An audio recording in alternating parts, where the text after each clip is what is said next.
나도 아버지로서 남편으로서 의무는 한 것 같아. 그러니까 이제부터 우리 각자 벌어서 먹고 살자. 무슨 말이야, 갑자기? 이제 우리 노후만 보내면 되잖아. 경제 생활도 각자 하고 당신이 그렇게 힘들다고 한 집안일도 나눠서 하자는 거지. 똑같이. 그러니까 나한테 내가 쓸 돈은 내가 벌어오라는 소리 맞아? 뭐야, 그게? 이혼하자는 말처럼 들리는데? 당신이 이혼하고 싶다면 그것도 괜찮아. 이혼? 말이 되는 소리를 해. 당신 내가 벌어오는 돈에 불만 많았잖아.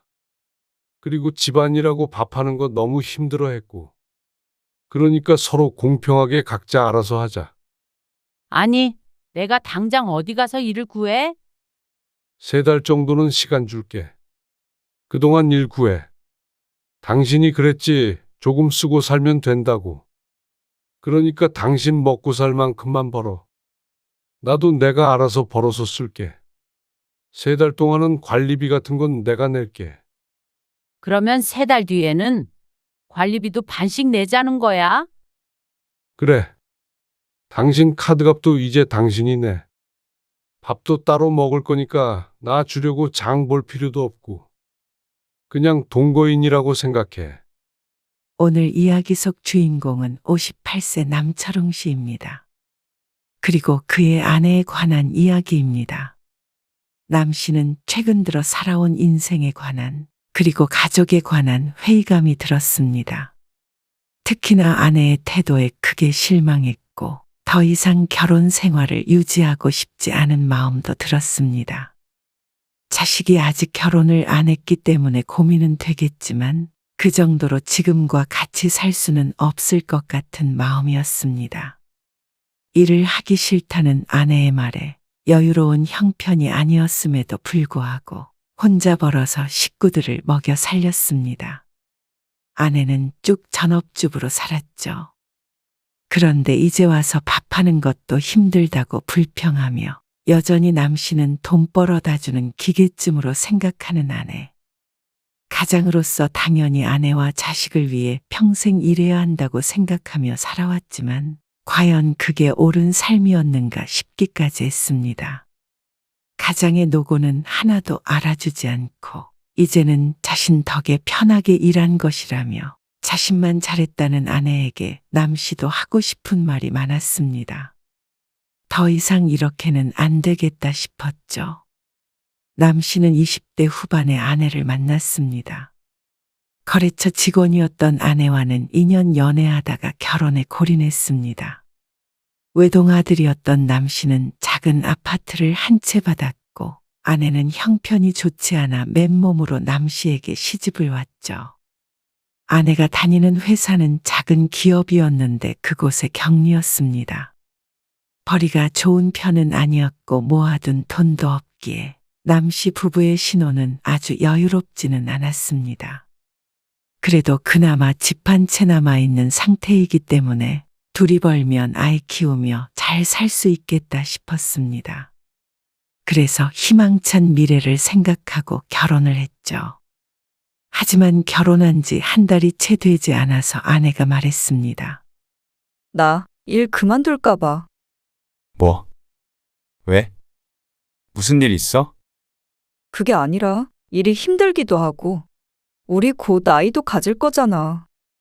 그러면 어차피 일 못할 텐데 꼭 내가 지금 회사를 다녀야 하는 건가 싶어. 안 그래? 남 씨의 생각은 조금 달랐습니다. 계속 직장에 다니던 아내였기 때문에 결혼했다고 일을 그만둘 것이라고는 생각하지 못했습니다. 그래서 결혼 전에도 이에 대한 이야기를 따로 나눈 적이 없었습니다. 애가 생기면 일은 잠시 쉬면 되지 않을까? 어느 정도 크면 일이야 다시 하면 되고. 애 키우면서 어떻게 일까지 해? 그 당시에는 여자가 일을 안 하는 경우가 많긴 했지만 맞벌이가 이상한 것도 아니었습니다. 다 사정에 맞춰서 하면 되는 것 아닌가 싶었습니다. 일단 그러면 애 생기면 그때 다시 얘기해보자. 하지만 아내는 무척 강경했습니다. 애도 마음이 편해야 생기는 거지. 일하느라 힘들어 죽겠어. 애 키우고 집에서 살림하면서 살고 싶어. 가정도 돌보는 사람이 있어야 일하는 사람도 맘 편히 일하지. 남 씨는 경제 상황이 더 걱정이 되었지만 아내는 결국에 곧바로 회사를 그만뒀습니다. 그리고 그때부터는 쭉 집에 있었습니다. 하지만 아내의 말과는 다르게 아이는 3년 뒤에나 생겼습니다. 아내는 아들을 낳았습니다.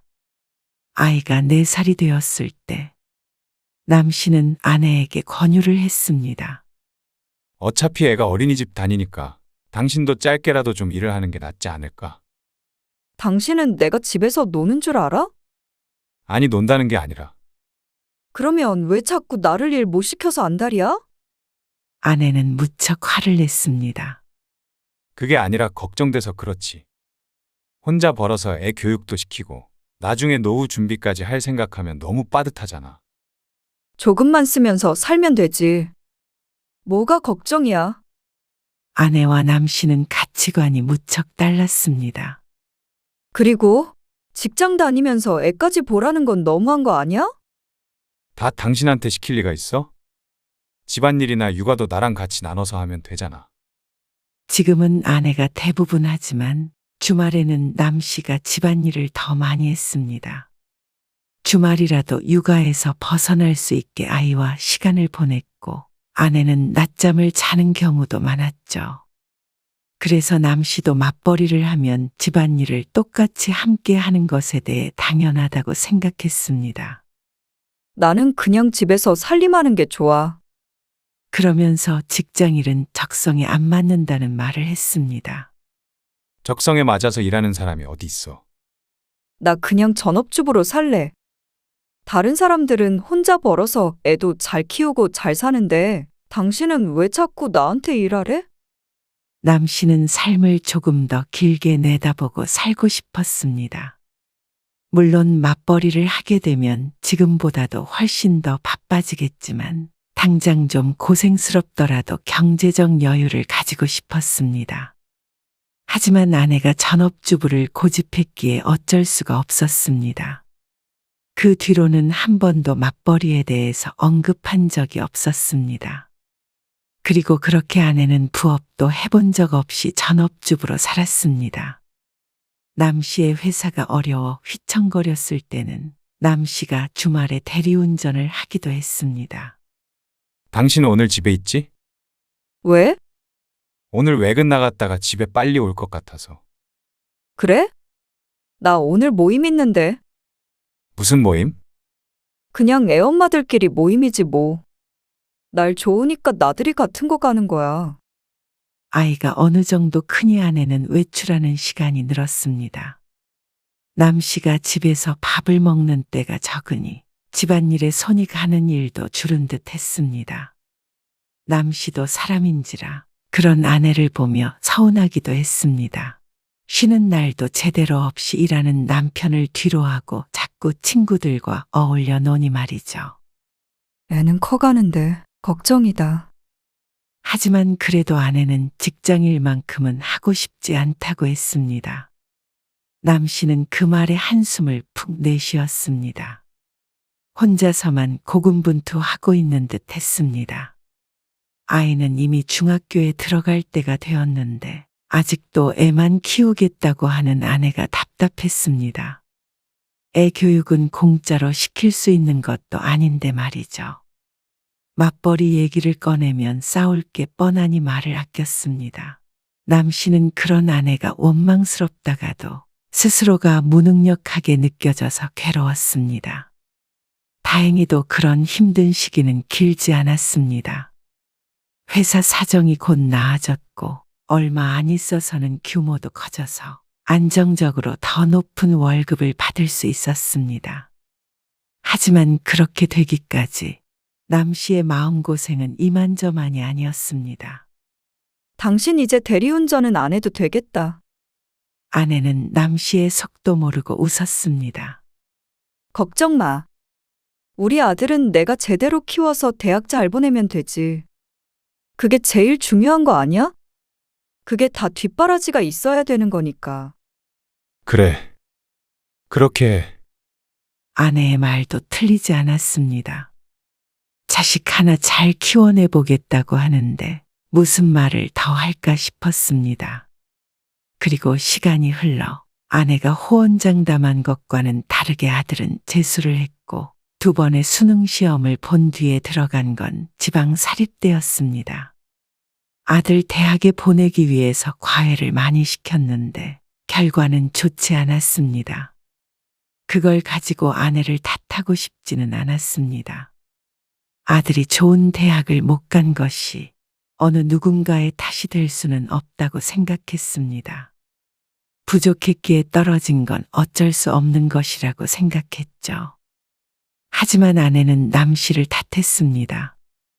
그러게 내가 과외 더 늘려야 된다고 했잖아. 과외를 그렇게 받았는데 더 어떻게 늘려? 남들보다 많이 해야 더 좋은 대학에 들어가지? 당연한 거 아니야? 그러면서 은근슬에 남 씨의 월급에 대한 불만을 표현하는 듯 했습니다. 그 말을 들으니 남 씨도 부하가 치밀어 오르는 듯 했습니다. 그간 모든 월급을 아내에게 다 주었는데도 불구하고 뭐가 불만인지 몰랐습니다. 아들은 대학에 가며 따로 살게 되었습니다. 집과 대학이 멀어 어쩔 수 없이 자취를 시켜야 했죠. 그래서 남 씨는 조금 일찍 아들을 독립시키게 되었습니다. 아들도 대학에 보냈고 이제 남은 건 아내와 남 씨 둘뿐이니 앞으로는 둘이 의지하며 사는 게 맞았습니다. 더 늙어갈 일만 남았으니 말이죠. 하지만 어쩐지 남 씨는 아내와 점점 더 멀어지는 기분이 들었습니다. 남 씨는 주차장에 주차를 하고 터덜터덜 지친 발걸음을 옮겼습니다. 오늘따라 발걸음이 무거운 것은 낮에 회사에서 있었던 일 때문이었습니다. 일머리가 없으면 눈치라도 있어야죠. 회사의 월급 도둑이 몇이야, 도대체? 오늘 남 씨가 젊은 상사에게 들은 말이었습니다. 그러면서 던져진 서류 뭉치. 비껴가는 바람에 남 씨에게 맞지는 않았지만 그게 누굴 향했던 것인지 사무실에 있던 사람들 중 모르는 사람은 아무도 없었습니다. 남 씨보다 10살가량 젊은 것으로 알고 있었는데 최근 들어 유독 남 씨에게 핀잔을 주더니 오늘은 심한 모욕감을 느끼게 했습니다. 본인도 어디에선가 스트레스 받는 일이 있는지는 모르겠지만 오늘따라 견딜 수 없이 수치스러운 언행을 했죠.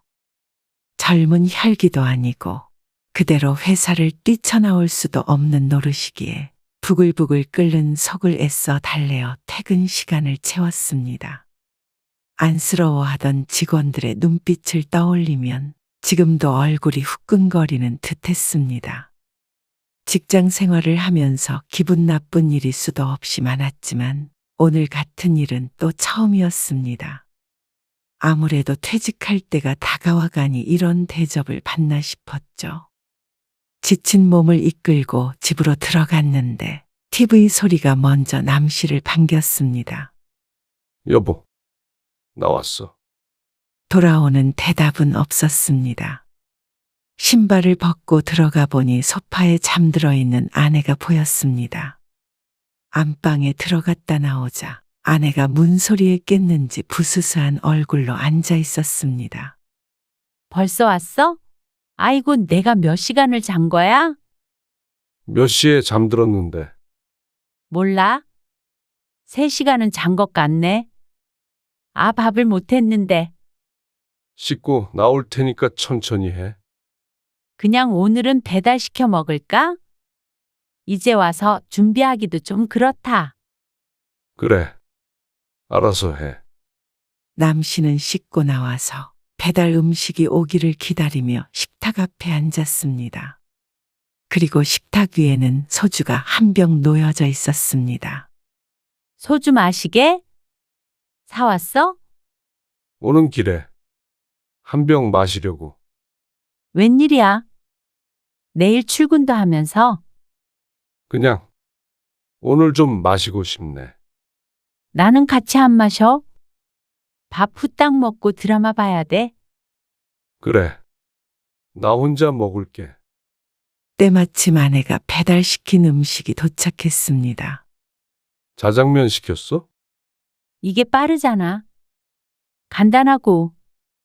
남씨도 젓가락을 들었습니다. 출출하긴 했지만 입맛이 없어서 몇 번 먹지 못하고 연거푸 술을 마셨습니다. 뭐야? 왜 그렇게 마셔? 그냥 사실 오늘 회사에서 좀 안 좋은 일이 있었어. 정말? 설마 잘리는 건 아니지? 그건 아니고 그럼 잘 해결해봐. 잠깐 나 드라마 봐야 해. 아내는 그러더니 젓가락을 놓고는 거실로 나갔습니다. 남씨가 하려던 말은 입 밖으로 나와 보지도 못하고 삼켜졌습니다. 남은 소주는 불어터진 자장면에 홀로 넘겨야 했습니다. 남씨는 씁쓸한 표정으로 식탁을 치웠습니다. 컵이랑 접시는 당신이 설거지해. 혼자 술 마시느라 늦은 거니까. 그리고 당신 먼저 자. 나 TV 좀 보다가 잘게. 아내는 남씨는 쳐다보지도 않고 말했습니다. 남씨는 축 처진 어깨를 하고선 안방으로 들어갔습니다. 술을 마셨는데도 오히려 잠이 안 와서 한참을 뒤척였습니다. 그리고 다음날 아침 일찍 출근하려는데 아내가 함께 외출 준비를 했습니다. 당신은 어디가? 아내가 말 안 했나? 오늘 모임 있다고. 무슨 모임을 이렇게 일찍 가? 버스 타고 꽃 구경 가기로 해서. 좀 일찍 가려고. 대신 일찍 들어올 거야. 당신 퇴근하기 전에는 와. 아내는 집에만 있기 심심하다며 늘 외출했습니다. 아들도 독립한 마당에 아내가 집에서 할 일은 거의 없어 보였습니다. 말은 집에서 할 일이 많은 줄 아냐 그랬지만 늘 말과 행동은 달랐습니다. 아침밥은? 밥까지 차려주고 가면 나 늦어. 당신이 대충 냉장고에 있는 거 꺼내 먹어. 그러더니 아내는 얼른 집을 나섰습니다. 놀러 가기 위해 출근하는 사람보다도 먼저 집을 나서니 기가 막혔습니다. 그리고 퇴근해서 집에 왔을 때는 불이 꺼져 어두운 거실만이 남씨를 반겼습니다. 여보, 아직 집에 들어오지 않은 것 같았습니다.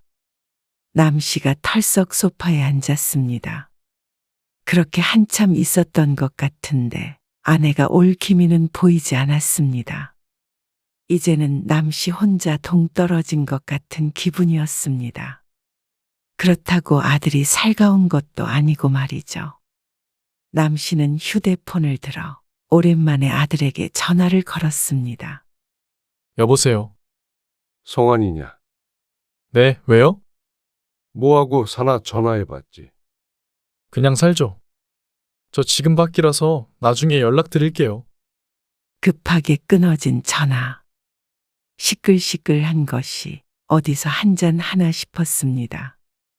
그리고 이렇게 끊어진 전화는 다시 걸려오지 않을 것임을 모르지 않았습니다. 정적이 흐르는 집에 혼자 앉아 있으니 문득 외로운 기분이 들었습니다. 그렇게 한참을 멍하니 앉아 있다가 이내 일어나서 식사 준비를 했습니다.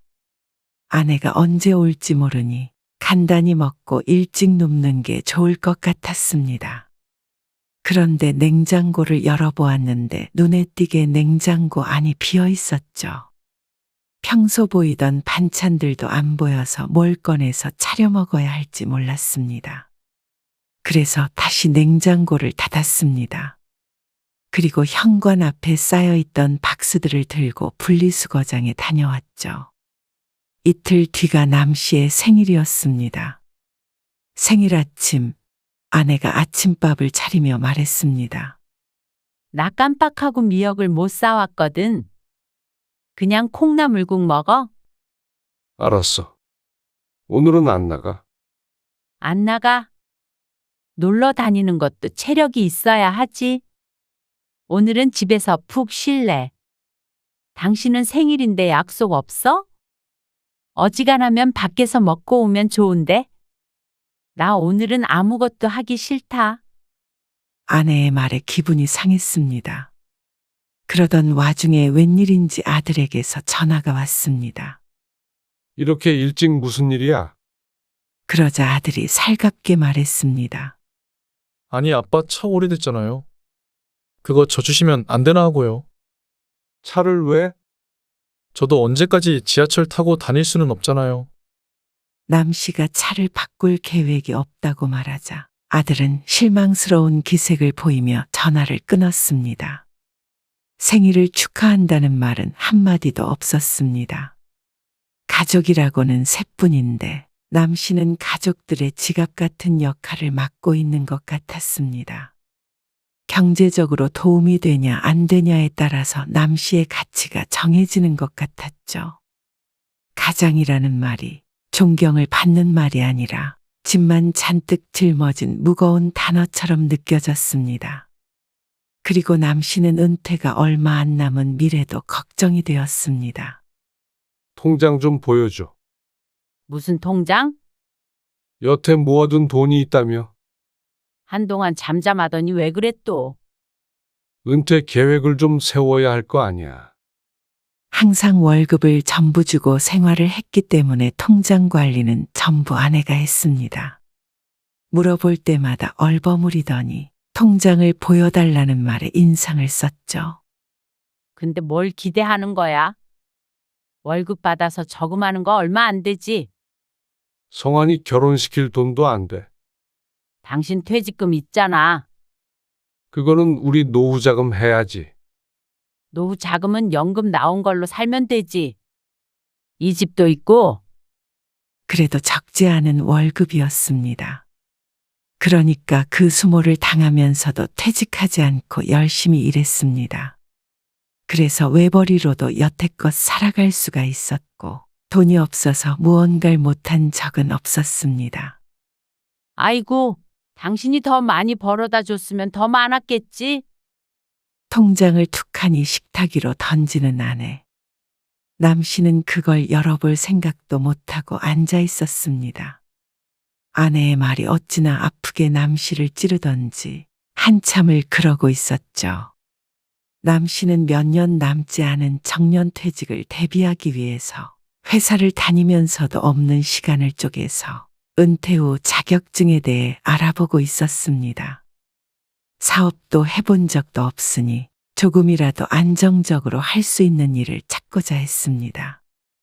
하지만 아내는 그에 대해서는 고민도 없는 것 같았습니다.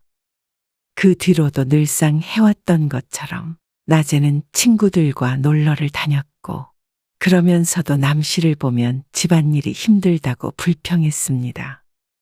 당신 나중에 퇴직하면 집안일 같이 해야 돼? 당신은 은퇴가 있지만 나는 은퇴라는 게 없잖아. 그러고는 꼭 남들과 비교하는 말을 했습니다. 내 친구는 내년에 남편이랑 크루즈 여행한다고 예약해놨대. 그러면서 한숨을 푹 내쉬는 아내. 나는 언제 그런 거 한번 가보나? 자기 남편 사업해서 정년도 없다면서 얼마나 자랑을 하던지. 그러니까 요즘에는 회사만 다녀서는 남들처럼도 못 산다니까? 아무튼 부럽다. 힐끔 남 씨를 쳐다보는 아내의 눈빛에서 원망을 읽었습니다.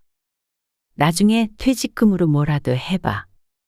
퇴직금으로 사업 좀 구상해 보라며 그러면서 집안일은 또 같이 해야 된다는 아내였습니다. 남 씨는 점점 지쳐갔습니다. 그렇게 평생 혼자 가족을 먹여 살렸는데 가장으로서 인정받지도 못하는 것 같았죠. 그리고 아내는 뭐가 그렇게 힘든지 몰랐습니다. 자식이 어렸을 때라면 모르겠지만 지금의 아내를 봐서는 특별히 주부로서 고된 일을 하는 것 같지도 않았으니 말이죠. 하지만 아내의 말만 들으면 세상 고생은 혼자 다 하는 것 같았습니다. 자꾸만 밥하는 게 힘들다. 청소도 힘들다. 그런 말을 입에 달고 살았습니다. 당신 앞으로 저녁은 좀 사 먹고 들어오면 안 돼? 어떻게 매번 사 먹어? 회식 있을 때는 먹고 오잖아. 그게 아니라 나도 힘드니까 그렇지. 저녁 해주는 게? 밥하는 게 얼마나 힘든 줄 알아? 하루 종일 청소하고 빨래하고 당신 퇴직하고 집에서 삼시세끼 먹을 거 생각하면 그것도 무섭다. 그러면서 부르르 떠는 신용까지 해보이는 아내를 보고는 어처구니가 없었습니다. 당신은 아무튼 전업주부가 얼마나 힘든지 몰라.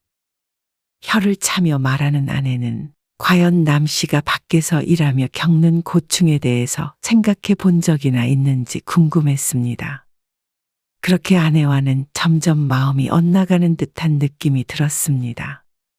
여보, 여보, 야근을 한 날, 옷도 갈아입지 못하고 소파에 엎어져 있던 남 씨를 아내가 흔들어 깨웠습니다.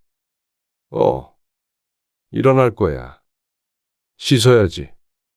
아니 그 전에 얼른 일어나서 쓰레기 좀 버리고 와. 어제도 안 버렸지? 다용도실 터지려고 한다. 내일 나가면서 버릴게. 오늘은 너무 피곤하다. 지금 좀 버리고 와. 내일 또 까먹으면 큰일 나. 급한 거면 당신이 좀 가지 그랬어. 당신도 그 정도는 거들어야지. 이 집에 나 혼자 살아. 당신 퇴근하면 나도 주부 퇴근이야. 당신도 밥값 해. 그러면서 끝까지 남 씨를 일으켜 세워서는 현관 밖으로 밀어냈습니다. 얼떨결에 신고 나갔던 구두를 다시 신고 나온 남 씨의 행색이 무척 초라했습니다. 삶이 이렇게 흘러가는 게 맞나 싶었습니다. 지금도 이런데 정말로 퇴직 후에 일 없이 있다면 사람 대접도 못 받는 거 아닌가 싶기도 했죠. 점점 한숨만 늘어갔습니다. 쓰레기를 버리고 온 남 씨가 옷을 갈아입고 나왔는데 식탁 위가 허전했습니다. 밥은? 아까 말했잖아. 당신 퇴근하면 나도 주부 퇴근이라고. 뭐? 내가 왜 진작 그 생각도 못하고 그렇게 고생만 하면서 살았나 몰라. 기가 막혔습니다. 나는 아까 밥 먹었으니까 당신도 알아서 차려 먹어. 정말 너무한 거 아니야? 그랬더니 아내는 오히려 자신이 더 억울해 보였습니다. 내가 뭐가 너무해? 그럼 나는 뭐 하루 종일 살림만 하나? 낮 시간 동안 시간이 많이 남는 걸 모르지 않았는데 참 황당한 말이었습니다. 종일 일하고 들어온 사람 저녁밥 차려주는 게 그게 그렇게 힘들어? 아, 당신만 일했어? 나도 집에서 일해. 거봐. 전업주부는 노는 줄 안다니까. 밥하는 거 지겹고 힘들어. 그러면서 소파에서 일어날 생각을 안 했습니다. 아니면 밖에서 먹고 오던가 해. 그러더니 꺼져 있던 TV를 켰습니다. 더 이상 대화가 이어지지 않았습니다. 늘상 밥하기 힘들다, 집안일 힘들다 하는 건 알고 있었지만 남 씨도 일만 하고 집을 등한시했던 것은 결코 아니었습니다. 쓰레기는 항상 남 씨가 버렸고 설거지나 빨래도 곧잘 했습니다. 하지만 주부를 퇴근하겠다는 말을 들으니 어쩐지 힘이 빠졌습니다. 어쩌면 이렇게 자신만 생각하는지 몰랐습니다. 살아오며 힘들었던 것, 그리고 앞으로 노후 때문에 고심해왔던 것, 모두 다 부질없고 의미 없이 느껴졌습니다. 남 씨는 이런 게 가족이고 배우자라고 생각하지 않았습니다. 남 씨는 며칠 동안 고민했습니다. 더 이상 이런 취급을 받으며 살고 싶지 않았습니다. 그래야 할 이유도 없어 보였죠. 그래서 며칠 뒤 퇴근 후 텅 빈 식탁 앞에 앉았습니다. 그리고 아내를 불러 말했죠. 아, 왜? 밥 안 차린다니까 그러네. 차릴 필요 없어. 먹고 왔어? 내가 알아서 먹을게. 근데 왜 불러? 드라마 봐야 돼? 이제 성환이도 결혼할 일만 남았고 나도 아버지로서 남편으로서 의무는 한 것 같아. 그러니까 이제부터 우리 각자 벌어서 먹고 살자. 무슨 말이야, 갑자기? 이제 우리 노후만 보내면 되잖아. 경제생활도 각자 하고 당신이 그렇게 힘들다고 한 집안일도 나눠서 하자는 거지. 똑같이? 그러니까 나한테 내가 쓸 돈은 내가 벌어오라는 소리 맞아? 그래. 뭐야 그게? 이혼하자는 말처럼 들리는데? 당신이 이혼하고 싶다면 그것도 괜찮아. 그러자 아내는 크게 충격을 받은 듯 했습니다. 이혼? 말이 되는 소리를 해. 꼭 이혼하잔 소리 아니야. 성환이 봐서라도 나도 참고 살고 싶어. 뭘 참는다는 거야? 당신 내가 벌어오는 돈에 불만 많았잖아. 그리고 집안일하고 밥하는 거 너무 힘들어 했고. 그러니까 서로 공평하게 각자 알아서 하자. 아니, 내가 당장 어디 가서 일을 구해? 3달 정도는 시간 줄게. 그동안 일 구해. 당신이 그랬지. 조금 쓰고 살면 된다고. 그러니까 당신 먹고 살 만큼 벌어. 나도 내가 알아서 벌어서 쓸게. 3달 동안은 관리비 같은 건 내가 낼게. 그러면 3달 뒤에는 관리비도 반씩 내자는 거야? 그래. 당신 카드값도 이제 당신이 내. 밥도 따로 먹을 거니까 나 주려고 장 볼 필요도 없고. 그냥 동거인이라고 생각해. 참, 이혼하자는 말보다 더하다. 사람을 돈 못 번다고 무시하는 거야? 당신만 일하면서 힘들었는 줄 알아? 나도 성환이 키우면서 살림하느라 힘들었어. 내가 가정을 잘 지키고 있으니까 당신이 편하게 일한 거잖아. 그런 내공은 생각도 안 하고 이제 와서 돈 벌어오라는 게 말이 돼. 솔직히 당신은 출근해서 편하게 사무실에 앉아있다 오면 끝이지. 나는 종일 집에서 청소하고 밥하고 빨래하고 더 힘들어. 그러니까 서로 탓하고 원망하지 않게. 각자 알아서 살자는데 그게 왜 싫어? 내가 어떻게 돈을 벌어? 나가서 일하는 게 편하다며. 그런 말이 아니잖아. 돈 벌어오는 게 그렇게 편한 건지 당신도 해보던가. 그리고 남 씨는 다음 날부터 자신의 빨래는 스스로 했고 밥 먹는 것도 설거지 하는 것도 딱 자신의 몫만 했습니다. 청소도 구역을 나누어서 하겠다고 아내에게 일방적으로 통보했습니다. 아내는 화가 나는지 남 씨의 말을 듣는 척도 안 했습니다. 남 씨는 정과 일상이 크게 달라진 것 같지도 않았습니다. 안 그래도 밥도 제대로 못 얻어 먹었는데 나가서 먹거나 가끔씩 사온 반찬에 혼자 차려 먹으면 그만이었습니다.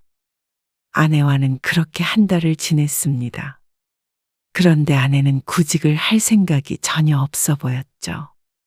그런데 어느 날 청소를 하다가 아내의 메모를 발견했습니다. 휘갈겨 쓴 듯한 글을 보니 이혼이라는 2글자가 눈에 띄었습니다. 변호사와 이혼 상담이라도 한 듯 했습니다. 재산 분배를 하면 이 30% 정도 받을 것이라는 내용이 적혀 있었고 그 위에 아내가 X표를 친 게 보였습니다. 아무래도 이 집이 결혼 전부터 남 씨의 명의였던 탓인 듯 했습니다. 어쨌거나 아내도 재산만 나눈다면 이혼이라도 할 생각이 있었던 모양이었습니다. 하지만 남 씨도 낙동강 오리알 신세가 되고 싶지는 않았습니다. 그러자 어느 날 아내가 버럭 화를 냈습니다. 진짜 너무한 거 아니야? 이러는 법이 어디 있어? 왜 이렇게 매정해? 내가 집에서 논 것도 아니고 말이야.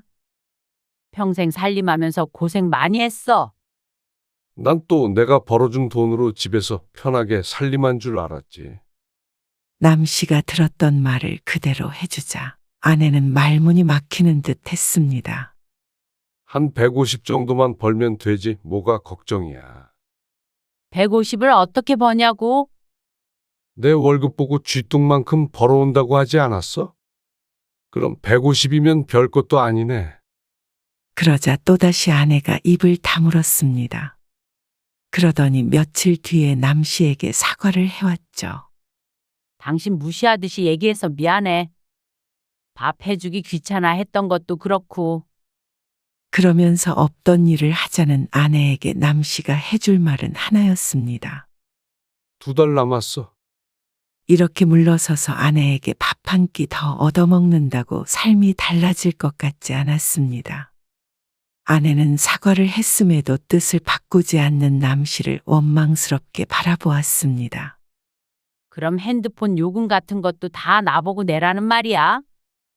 뭐든 그냥 각자 살아. 이혼해서 당신 살 곳 없게 할 정도로 매정하진 않아.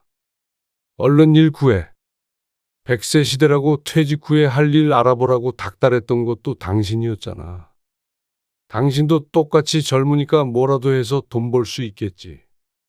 그리고 정말 남 씨는 2달 뒤부터 아내에게 월급을 주지 않았습니다. 그리고 아내는 아르바이트를 구한 것 같았죠. 그렇게 몇 달 지내니 아내는 헬쑥해졌습니다. 그 모습이 짠하기도 했습니다. 하지만 더 이상 네가 잘한다, 내가 못한다 하며 싸울 일은 없었습니다. 아내는 틈만 나면 이제 화 좀 풀라고 했지만 남 씨는 적어도 몇 년간은 그럴 생각이 없었습니다. 각자의 입장에서 생활해 보는 것도 나쁘지 않다고 생각했습니다. 그러자 아내와는 다르게 남 씨의 삶은 좀 숨통이 트이는 것 같았습니다.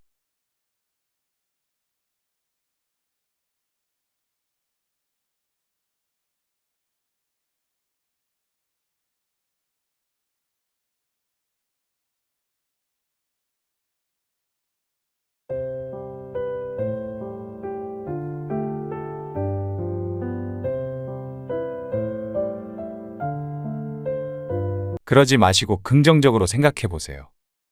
사실 얼마 전에 장모님 댁에서 일해주시던 분이 그만뒀거든요. 그래서 반찬도 사다 드시는데 엄마 반찬이 입맛에 맞으시대요. 그래서? 어차피 하는 일이 똑같으니까 장모님 집에 안 계실 때 가서 청소도 하고 그러시면 좋지 않을까요? 반찬도 일주일에 몇 번만 하고요. 페이는 괜찮을 것 같은데 뭐? 장모님이 한번 물어나 보라고 하셨어요. 싫다. 어떻게 아무리 하는 일이 그거라고 하더라도 어떻게 사돈 내서 청소하고 밥하란 소리를 해? 말이 되니? 가족이니까 대우가 더 좋겠죠. 나는 자존심도 없는 줄 알아? 자존심이요? 그냥 서로 필요해서 돕고 사는 건데 무슨 자존심이요? 그거 자격지심이라고 했잖아요. 오늘 이야기 속 주인공은 65세 홍윤옥 씨입니다. 그리고 그녀의 아들과 며느리에 관한 이야기이죠. 홍 씨의 아들은 결혼하고 나서 딴 사람이 됐습니다. 아내가 예쁘면 처갓집 말뚝에다도 절을 한다는 말이 괜히 있는 말이 아니었습니다. 딱 홍 씨의 아들을 보고 지어낸 말 같았습니다. 아들이 애처가임은 알고 있었지만 부모마저 등져버릴 만큼 처가만 생각할 줄은 몰랐습니다. 거기에 부모가 돈마저 없으니 도저히 존경할 수가 없는 모양이었습니다. 처가에 잘하다 못해 홍 씨를 자신의 장모의 식모 정도로 생각하는 것 같았습니다. 그러니까 반찬도 해다 바치라고 하고 그 집을 청소해달라는 어처구니 없는 말을 할 수 있는 것이었겠죠. 힘들게 키웠던 하나밖에 없는 자식이 더 이상 내 자식이 아니라 처가의 대릴사위를 자처하니 인생이 참 허무했습니다. 그리고 앞으로도 이런 취급을 받을 걸 생각하면 차라리 이런 자식은 없는 것이 낫지 않을까 하는 생각까지 하게 되었습니다. 그리고 어쩌면 그 생각이 맞는 듯 했죠. 홍 씨는 꽤나 젊은 나이에 남편과 사별을 했습니다. 지극히 평범한 가정이었지만 홀로 어린 아들을 키우게 되니 더 이상 평범하지 않게 되었습니다. 가장 힘들었던 게 경제적인 문제 때문이었습니다. 혼자 벌며 아이도 키우는 일이 쉽지 않았습니다. 마음 같아서는 풍족하게 키우고 싶었지만 그게 뜻대로 되지 않았죠. 하지만 참 열심히도 살았습니다. 안 해본 일이 없다는 말은 다소 과장이 있겠지만 그만큼 고된 나날이었습니다. 그래도 하나밖에 없는 자식, 잘 잘 키우기 위해 힘들어도 포기할 수 없었습니다. 모든 걸 다 놓아버리고 싶은 때도 있었지만 오로지 자식 하나만 바라보고 살아왔습니다. 그리고 아들은 홍 씨의 바람대로 공부도 잘하고 착실하게 컸습니다. 주변에서도 아들 참 잘 키웠다고 칭찬이 자자할 정도였습니다. 엄마, 이거 받으세요. 뭐야? 웬 봉투야? 용돈 좀 넣었어요. 뭐? 용돈? 아들에게 용돈을 주기만 해봤지 받은 적은 없었던 홍 씨는 얼떨떨하게 되물었습니다. 취직하고 아직 한 번도 용돈 못 드렸잖아요. 아이고 됐어. 무슨 용돈이야? 엄마도 돈 있어. 용돈을 뭐 돈이 없어서 드리나요? 옷도 좀 사입고 하세요. 아들이 후줄근한 홍 씨의 차림새를 흘끔 보았습니다. 낡은 옷을 입고 다니는 엄마가 눈에 밟힌 모양이었습니다. 너도 월세 내고 하기 빠듯할 텐데. 빠듯하긴요. 넉넉하니까 걱정 마세요. 그리고 이제 일 좀 쉬엄쉬엄 하시고요. 제가 있잖아요. 든든한 아들의 말에 어쩐지 눈물이 날 것 같았습니다. 여태 홍 씨가 아들을 책임졌으니 이제는 자신이 홍 씨를 책임지겠다는 말. 그 말을 들으니 지나간 세월이 주마등처럼 머릿속을 스쳐 지나갔습니다. 전부 다 보상을 받은 것만 같은 기분이 들었고 어쩐지 남편의 얼굴도 떠올랐죠. 그리고 몇 년 지나 아들이 30이 넘었을 때 결혼을 생각하는 여자가 생겼습니다.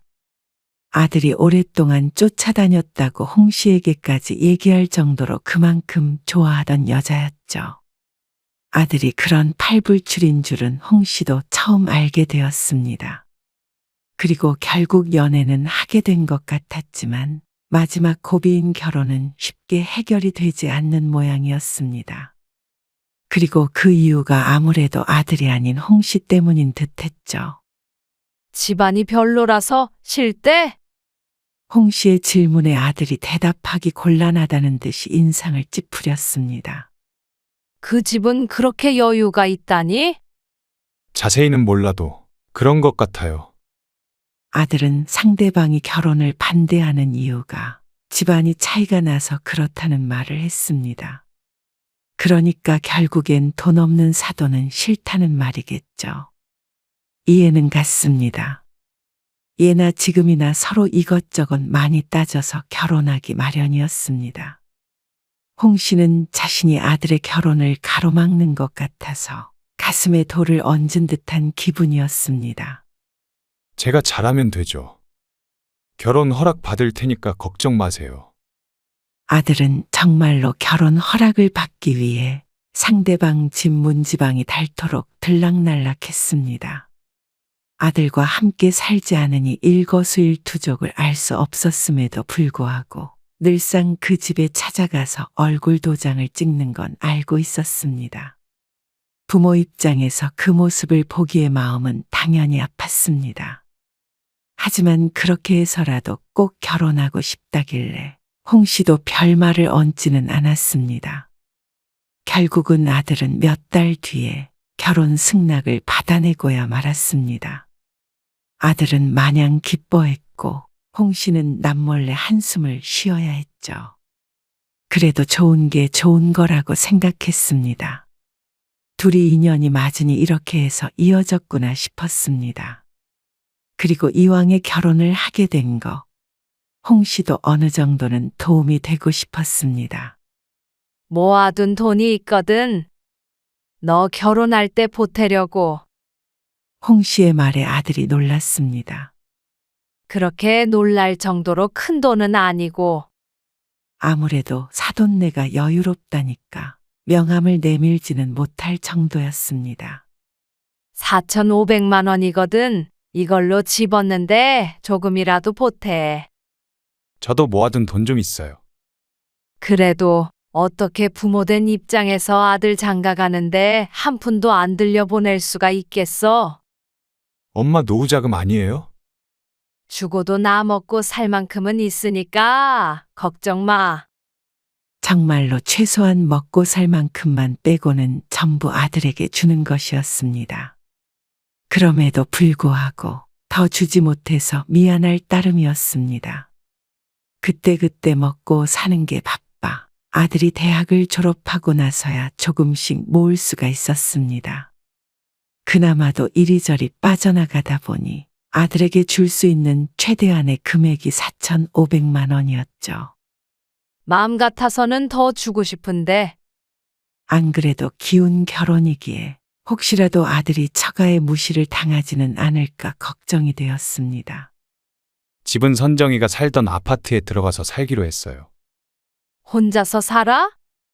예전에 장모님이 선정이 앞으로 분양받아 놓으신 집인데요. 신혼생활하기 좋아요. 그래? 참 잘 됐다. 감사하네. 그 정도면 아들 내외 고생하지 않고 살 정도는 될 것 같았습니다. 미안하기도 하지만 사돈네에게 참 감사한 마음이 들었습니다. 그래도 벌기는 제가 더 잘 벌어요. 홍 씨의 마음을 가볍게 해주려 웃으며 아들이 말했습니다. 홍 씨도 할 수 있는 만큼 했고 아들도 행복한 것 같아서 마음이 조금 편해졌습니다. 이렇게 둘이 잘 살면 다 상관없다고 생각했습니다. 그런데 아들은 말은 그렇게 했어도 스스로도 처가에 빚진 기분이 드는 것 같았습니다. 결혼을 한 뒤에 어느샌가 말버릇처럼 하는 말이 있었습니다. 저는 처가에 잘해야 돼요. 그래. 잘해야지.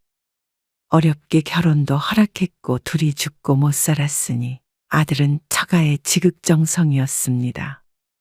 주말마다 찾아가는 모양이었습니다. 지극정성이라고 생각하긴 했지만 그렇다고 아들을 뺏길 줄은 꿈에도 몰랐죠. 왔니? 잘 지내셨어요? 아들이 결혼하고 첫 명절. 오랜만에 아들 얼굴을 보는 것이었습니다. 거의 결혼식을 올라고 2달 만에 보는 것이었는데 그만큼 반갑고 설레는 마음이 컸습니다. 그래서 아들이 오기 며칠 전부터 음식 준비에 열을 올렸습니다. 그래도 첫 명절인데 아들 며느리 좋아하는 음식 잔뜩 해놓고 좋은 시간을 보내고 싶었습니다. 준비 많이 하셨네요. 그래. 좋아한다는 것들은 다 했지. 배고프지? 어서 앉아. 네. 홍 씨는 자신이 차려주는 밥을 먹고 있는 아들 내외를 보니 먹지 않아도 배부른 기분을 알 수가 있었습니다. 며느리도 맛있게 먹는 것 같아서 안심이었습니다. 물 떠다 줄까? 아니야. 내가 떠먹을게. 아니야. 앉아 있어. 아들은 불면 날아갈까 만지면 깨질까. 아주 며느리를 애지중지하는 것 같았습니다. 저렇게 좋을까 싶었습니다. 설거지 제가 할까요? 아니야. 앉아 있어. 그래. 자기는 앉아 있어. 손에 물 묻히지 마. 그래도 그냥 있으라니까. 여기 앉아서 과일 먹어. 당신 여기서 설거지하면 나중에 장모님한테 나 혼난다. 그러면서 아들이 며느리를 거실로 데려가더니 소파에 앉혔습니다. 그리고 그 옆을 차지하고 앉았습니다. 자연스레 설거지는 홍 씨의 몫이었습니다. 아들이 며느리를 상전처럼 대하니 홍 씨도 며느리를 대하는 게 어쩐지 조심스러웠습니다. 그리고 아들에게 수발을 받는 며느리는 아주 익숙해 보였죠. 아들 내외는 하룻밤 홍 씨의 집에서 묵었고 다음날 아침밥까지 먹고 서둘러 사돈네로 향했습니다. 10시도 되기 전에 집을 떠났는데 그 사이에도 몇 번이나 사돈에게 전화가 와서 아들을 닥달했습니다. 얼른 가봐라. 기다리시나 보다. 그럼 가볼게요. 홍 씨도 눈치가 보여서 얼른 아들을 보내야 했습니다. 그래도 아들 며느리와 꽤나 좋은 시간을 보냈다고 생각했습니다. 그런데 아들과 며느리는 조금 다르게 생각하는 것 같았습니다. 명절이 끝나고 얼마 되지 않아서 아들에게서 연락이 왔습니다. 요즘 좀 바빠져서 다음 명절부터는 좀 쉬려고요. 쉬다니? 명절에 어디 안 가고 집에서 쉴까 해요. 아, 그럼 안 오겠다고? 그래야 할 것 같은데 이번에 선정이도 몸살도 났고요. 뭐? 몸살이 났어? 좀 힘들었나 봐요. 아들의 말처럼 손에 물 한 방울 안 묻혔는데 왜 몸살이 났는지 몰랐습니다. 아무래도 잠자리도 불편하고 그러니까요. 그래도 괜찮으시죠? 이미 대답을 정해놓고 묻는 듯 했습니다. 그래서 홍 씨도 그냥 그러라고 했습니다. 명절 땐 좀 쉬겠다는데 그걸 싫다고 할 수가 없었습니다. 와서 일을 하나하나나 명절에 여기저기 옮겨 다니면 힘들만도 하다고 생각했습니다. 그런데 다음 명절이 되었을 때 무척 황당한 일이 있었죠. 집이니? 아, 저 처갓집에 왔어요. 사돈네? 네. 집에서 쉬겠다며? 선정이가 여기에서 쉬는 게 더 편하다고 해서요. 명절 전날 아침에 전화를 했더니 사돈네에 있다는 아들 내외. 힘들어서 홍 씨에겐 못 오겠다고 하더니 아들도 처가는 예외인 듯 했습니다. 홍 씨는 당연히 양가에 안 가는 줄 알았는데 심하게 말하자면 뒤통수를 맞은 것 같았습니다. 너무 서운해하지 마세요. 나중에 시간 내서 제가 갈게요. 그래서 홍 씨는 그저 그러라고 했습니다. 며느리까지 억지로 불러서 뭐 하나 싶었습니다. 아들이 전화 받기 곤란하다는 듯이 말끝을 흐렸습니다. 아무래도 처가에서 이런 통화를 하기에는 부담스러워 보였습니다. 그래도 처가에 잘하려는 아들의 마음을 아니까 여기서 더 서운한 내색을 하면 괜히 아들이 중간에서 곤란해질 거라고 생각했습니다. 알겠다. 다음에 보자. 그렇게 홍 씨는 아들과 통화를 마쳤습니다. 하지만 전화를 끊고 나니 마음이 싱숭생숭했습니다. 아무래도 돈 없는 시집은 존중받지 못하나 싶었습니다. 그렇게 생각하게 된 건 꼭 이번 일 때문만은 아니었습니다. 결혼한 뒤 얼마 안 돼서 며느리의 생일에 홍 씨가 선물로 돈을 보내준 적이 있었습니다. 20만 원을 아들을 통해서 보내주며 맛있는 걸 사 먹으라고 했었는데 며느리는 그 돈을 그대로 다시 보냈습니다. 이거 생일인데 선물 대신 주는 거야. 받아서 찬우랑 맛있는 거 사 먹어. 며느리와 통화하며 홍 씨가 말했더니 대답이 당황스러웠습니다. 에이, 아니에요. 어머님 용돈 쓰세요. 아니야. 얼마 안 되지만 저 그 정도 밥 사 먹을 돈은 있어요. 며느리의 대답에 말문이 막혔습니다. 그 말에 담긴 뜻이 무엇인지 몰랐습니다. 고맙지만 마음만 받겠다는 뜻인지 아니면 그 정도 돈으로는 선물이 안 된다는 뜻인지. 하지만 어찌 됐건 간에 말이 다르고 다른데 기분이 조금 상하긴 했지만 내색하지 않았습니다. 괜히 트집을 잡는다고 할 것 같았습니다. 하지만 마음속으로는 노후에 쉬지 않고 일해야 한다고 생각했습니다. 부모도 돈이 있어야 존중받는 것 같다는 생각이 들었기 때문이었습니다. 그게 사실이든 아니든 그런 생각을 했다는 것 자체가 비극이었죠. 홍 씨는 60이 넘은 나이에도 활발하게 일을 하고 있었습니다. 식당을 운영하다가 문을 닫고 10년 전부터는 도우미로 일했습니다. 어린아이를 돌봐주거나 집안일을 봐주는 등 하루에 몇 시간씩 정기적으로 때론 비정기적으로 일거리가 있다면 갔죠. 반찬 좀 갖다 주세요. 아들의 말에 홍 씨는 반찬을 바리바리 싸들고 아들네 집으로 향했습니다. 바쁜 아들 내외를 대신해서 종종 반찬을 하곤 했는데 오늘은 들릴 시간이 없다며 홍 씨 보고 집으로 오길 요청했죠. 그렇게 아들네에 도착하고 얼마 안 되어서 초인종 소리가 들렸습니다. 엄마? 며느리가 나가보자 안사돈이 찾아온 듯 보였습니다. 홍 씨는 자리에서 일어나서 어색하게 인사했습니다. 안녕하세요. 어머, 여기 계셨네요. 미리 연락드릴 걸 그랬네. 애들이랑 밥 한 끼 먹으려고 들렀는데. 아, 장모님. 이리로 오세요. 저녁 드시고 가세요. 사부인도 계신데 괜찮은가? 마침 저희 어머니가 반찬 좀 싸우셨거든요. 정말? 선정이가 사돈 음식 솜씨 좋다고 그러던데. 오늘 같이 드세요.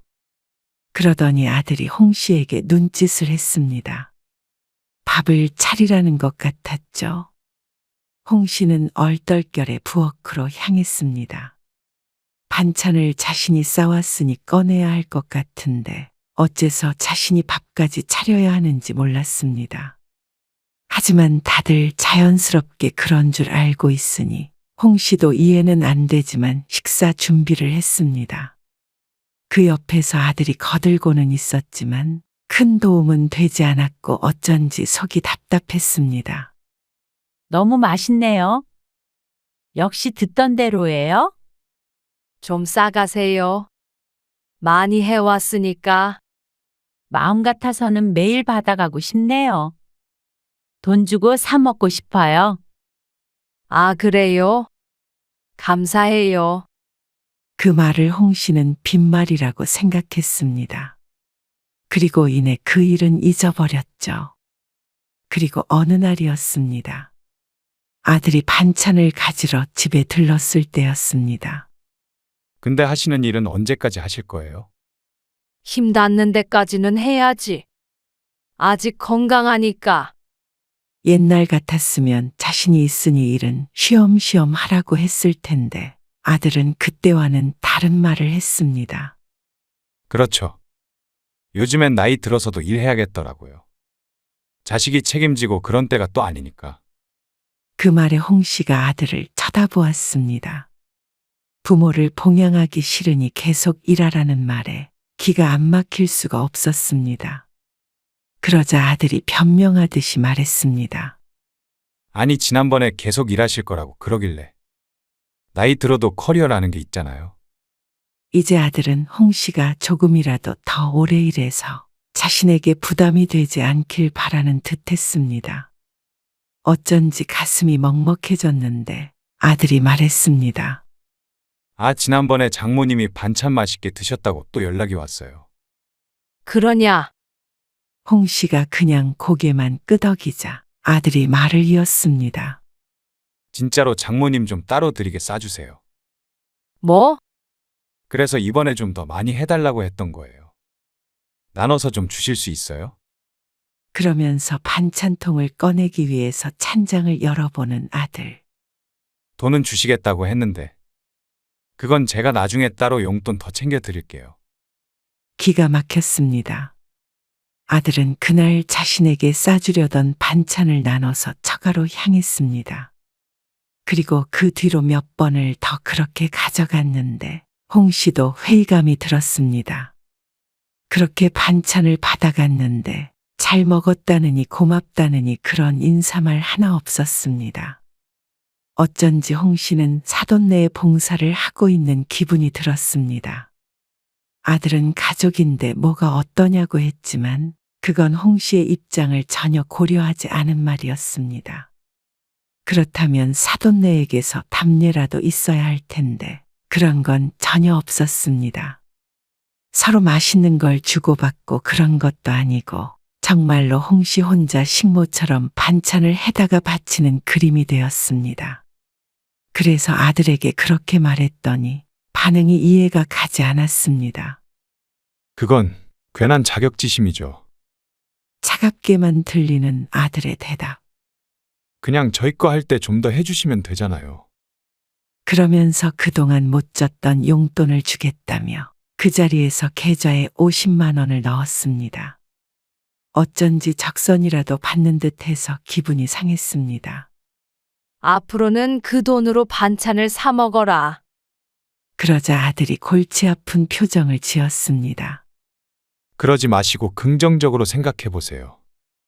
사실 얼마 전에 장모님 댁에서 일해주시던 분이 그만뒀거든요.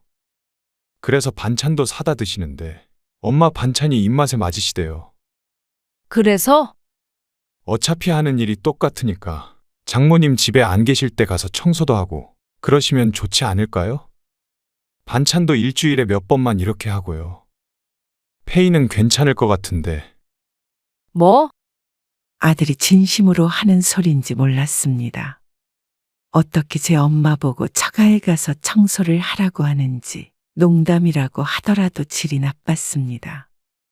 하지만 그게 진심이라는 점이 소름이 끼쳤습니다.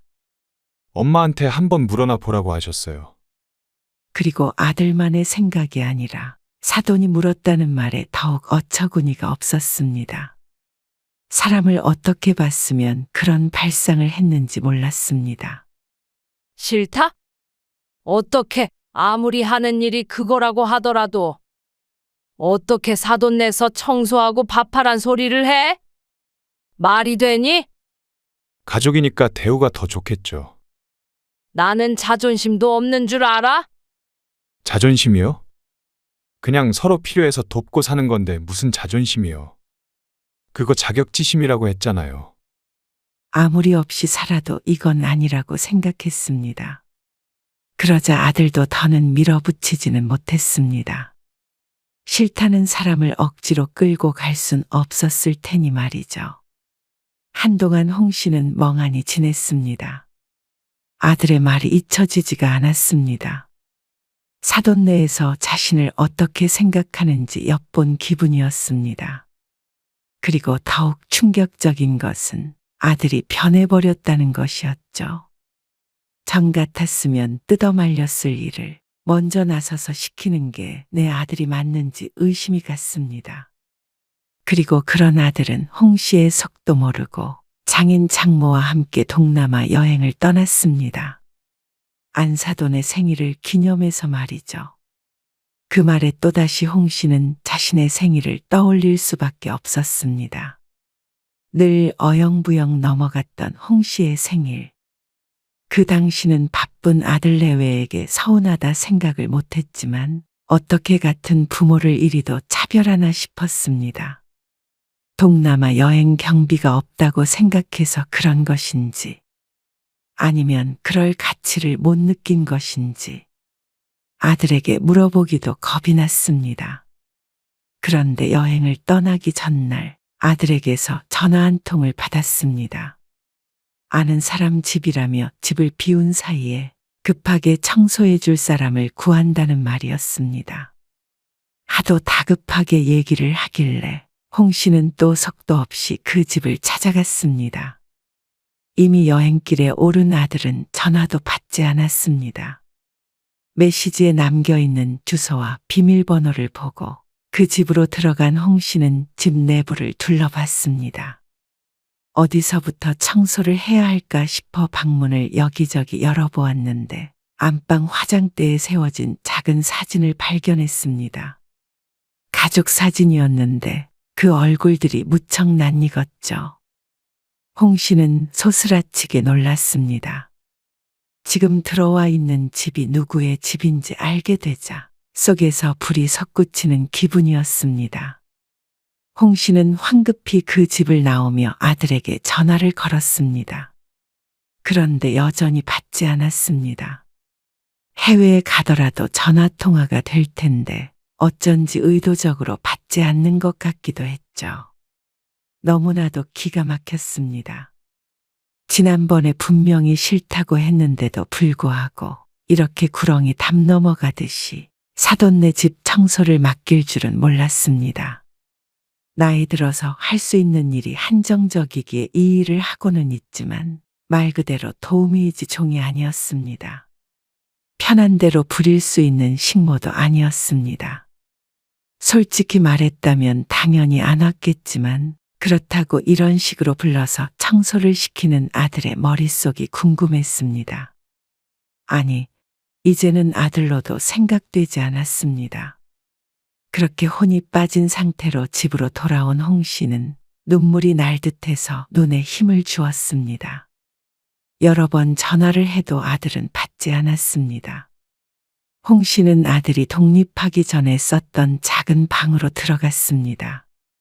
지금은 텅 비어서 아무것도 없지만 그 방에 들어가서 말없이 눈물을 떨구었습니다. 이 방에서 공부하던 내 효자 아들이 도대체 어디로 가버렸는지 몰랐습니다. 아무리 아내가 좋아도, 아무리 처가에게 빚진 기분으로 산다고 하더라도 어떻게 부모를 이렇게 취급할 수 있나 몰랐습니다. 처가에서 홍 씨에게 그런다면 화를 내야 마땅한 자식이 말이죠. 겨우 마음을 추스르자 사흘 뒤에 아들에게서 전화가 왔습니다. 청소 안 해놓으셨어요? 뭐? 그걸 말이라고 해? 너 거기 사돈 내인 거 왜 말 안 했어? 그게 뭐가 중요해요. 마주치지도 않았고 집만 청소하면 되는데요. 제가 장모님한테 해둔 말이 있는데 곤란해졌어요. 너는 엄마 생각은 안 하니? 곤란해? 참, 나는 명절에 너희가 우리 집 안 오고 처가에만 가도 뭐라고 안 했다. 내 생일은 안 챙기고 장모 생일만 챙겨도 이래저래 서운한 일 많이 있어도 아무 말 안 했어. 그런데 나를 네 장모의 식모 취급하는 것까지 참아야 해. 그것도 참고 너 곤란하지 않게 가서 청소해야 해. 아무리 자식이라도 넘지 말아야 할 선이 있는 거잖아. 뭘 그렇게 심각하게 생각하세요? 나도 여행 갈 줄 안다. 돈 없어도 나도 자존심이 있어. 그리고 내가 지금 돈이 없는 건 널 위해 모든 걸 바쳐서야. 그게 제 탓이에요? 자식 탓하는 거 아니에요. 이번 일도 엄마한테 일거리 드린 거지. 자존심 상하게 할 생각 없었어요. 자격지심이라고 했잖아요. 너 돈 없는 사람은 바보인 줄 아냐? 아니, 그런 말이 아니잖아요. 그리고 이러지 마세요. 저희 곧 애도 생겨요. 그 말에 홍 씨는 기뻐할 수가 없었습니다. 가까이서 살면서 손주도 봐주시고 해야죠. 결국에는 손주 육아까지도 누가 떠맡게 될지 불보듯 뻔했습니다. 더 이상은 그렇게 살고 싶지 않았습니다. 자식을 위해 희생할 수 있는 것도 내 자식일 때나 해당되는 말이었습니다. 이미 내 자식이 아니라 남의 자식이 되었는데 홍 씨도 더는 남의 자식을 위해 무엇도 해주고 싶은 마음이 없었습니다. 이렇게 질질 끌려다니면서 못나게 살고 싶지 않았습니다. 그래서 홍 씨는 전화를 끊었고 그 뒤로 걸려오는 전화는 받지 않았습니다. 그리고 나서 곧장 가진 재산을 처분했습니다. 재산이라고 해봤자 아파트 전세금 정도였지만 말이죠. 이 돈을 가지고 지방으로 내려가면 홍 씨도 어떻게든 자식에게 손 안 벌리고 먹고 살았습니다. 홀몸이고 연금도 나오니 집에 드는 돈만 줄이면 목돈도 가지고 있을 수 있었습니다. 아들과 가까운 곳에 살려고 그곳에 붙어 있었던 것인데 더는 그럴 이유가 없어 보였습니다. 홍 씨의 이사는 단 2달 만에 진행이 되었습니다. 집도 빼고 주변 정리도 하고 이사갈 집도 알아보는데 걸린 시간이었습니다. 연락이 안 돼도 찾아오지도 않던 아들은 뒤늦게 홍 씨의 이사 소식을 듣고는 화를 냈습니다. 아무리 그래도 이렇게 도망가듯이 가버리시는 게 어디 있어요? 선정이 임신했다니까요. 그래서 너희 애도 키워달라는 거야? 그러면 나는 너네 장모 집에 출퇴근해서 청소하고 밥하고 끝나면 너네 집 가서 애 보면 되는 거야? 아, 또 왜 그 얘기세요? 아주 식모 하나 들여서 벗겨 먹으려고 하는구나. 식모라뇨. 네가 그렇게 취급하잖아. 그러니까 그 집 식구들도 나를 그렇게 보고 나는 이제 더 이상 너 아들이라고 생각 안 해. 너는 그냥 처갓집 아들 해라. 엄마 없다고 생각하고. 그러면 편하겠지. 양쪽 다 챙길 필요도 없잖아. 나는 혼자 잘 살 테니까 걱정 말고. 그런 말이 어디 있어요. 장모님도 아이 태어나면 엄마가 봐주실 걸로 알고 있어요. 결국 처음부터 끝까지 홍 씨에 관한 걱정은 눈꼽만큼도 없었습니다. 그저 손쉽게 부려먹을 사람이 곁을 떠난다는 생각인 듯 했습니다. 돈 많은 처가가 있는데 뭐가 걱정이야? 홍 씨는 그 말을 마지막으로 전화를 끊어버렸습니다. 그리고 전화번호조차 바꿔버렸습니다. 그러니까 차라리 속이 후련했습니다. 아들 내외와 가까이 지내며 자꾸만 서운해지는 상황도 싫고 그런 기분을 느껴야만 하는 내 자신도 싫었습니다. 또 멀어져가는 아들을 보는 마음은 무너질 듯 아팠으니 차라리 안 보고 사는 게 좋을 것 같았습니다. 그러면 자식 때문에 계속해서 상처받는 일은 없을 테니 말이죠. 그렇게 홍 씨는 아들과 연을 끊었습니다. 아들에게서 더 이상 소식을 들을 수 없었고 홍 씨도 차츰 시간이 지나자 더는 궁금해하지 않게 됐습니다. 그럴 때마다 사돈네 거실에 덩그러니 서 있던 그때를 떠올리면 정신이 번쩍 들었습니다. 그렇게 2년 정도가 지났습니다. 그러자 어떻게 알았는지 바뀐 번호로 아들이 전화를 걸어왔습니다. 그런데 2년 만에 듣는 소식이 참 충격적이었습니다. 따로 나와서 살고 있어요. 이혼했어? 소송 중이에요. 애는 지금은 처가에 있고요. 곧 데리고 올 계획이에요. 아무래도 맨몸으로 쫓겨난 듯 했습니다. 이유는 궁금하지 않았습니다. 어쩐지 짐작은 할 수 있을 것 같았습니다.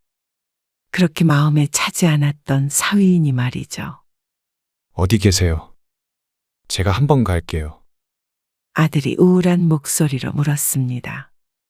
당연히 홍 씨가 알려줄 것이라고 생각한 것 같았지만 그건 아들의 오산이었습니다. 와서 뭐하게? 이미 끊어진 인연. 너도 힘든 일 잘 헤쳐나가 봐. 네? 엄마, 아들은 당황스러워 보였지만 홍 씨는 끝내 아들에게 주소를 알려주지 않았습니다. 또다시 아들을 받아들여도 똑같을 것 같았습니다. 이 모든 일이 사돈이나 며느리가 아닌 아들에게서 비롯된 일임을 알았습니다. 아들의 욕심 때문이었고 그 사이에 부모에 대한 사랑은 없었습니다. 그래서 홍 씨도 아들에 대한 마음을 접은 지 오래였습니다. 그 과정이 결코 쉽지 않았고 고통스러웠습니다. 내 배로 낳은 자식과 연을 끊는다는 것이 말이죠. 그렇게 겨우 혼자 잘 살게 되었는데 또다시 번뇌에 빠지고 싶지 않았습니다. 이미 부모를 부모라고 생각하지 않는 자식이었습니다. 이제 와서 바뀔 것 같지 않았습니다. 아들은 다급히 홍 씨를 불렀습니다. 아들에게 일어난 일은 안타깝지만 홍 씨는 눈 딱 감고 전화를 끊었습니다. 이제는 홍 씨만을 위한 삶을 살아보려고 모처럼 마음먹은 참이었습니다. 거기에 찬물을 붓기 전에 또다시 전화번호를 바꿨습니다. 아주 먼 훗날에 또다시 연락 온다면 그건 그때 다시 생각해보자 싶었습니다.